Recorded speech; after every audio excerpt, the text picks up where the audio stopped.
Iran వాడినటువంటి కొన్ని missiles ఇజ్రాయెల్కి కూడా షాక్ ఇచ్చినాయి. ఇజ్రాయెల్ క్రిందటిసారి ఇబ్బంది పడింది. క్రిందటిసారి ఇజ్రాయెల్ ఇరాన్లో ఉన్నటువంటి అణుస్థావరాలకు సంబంధించినటువంటి ద్వారాల మీద దాడులు చేసినటువంటి సందర్భంలో ఇరాన్ రివర్స్ అటాక్ చేసినప్పుడు ఐరన్ డోమ్ ఏదైతే ఇజ్రాయెల్ ఏర్పాటు చేసుకుందో దాన్ని దాటి రాగలిగినాయి కొన్ని missiles.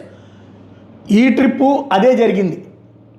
Israeli air force, air defence systems, థాడ్, పేట్రియాట్, యారో 3 ఇవన్నీ కూడా ఐరన్ డోమ్ ఇవన్నీ కూడా ఫెయిల్ అయినాయి.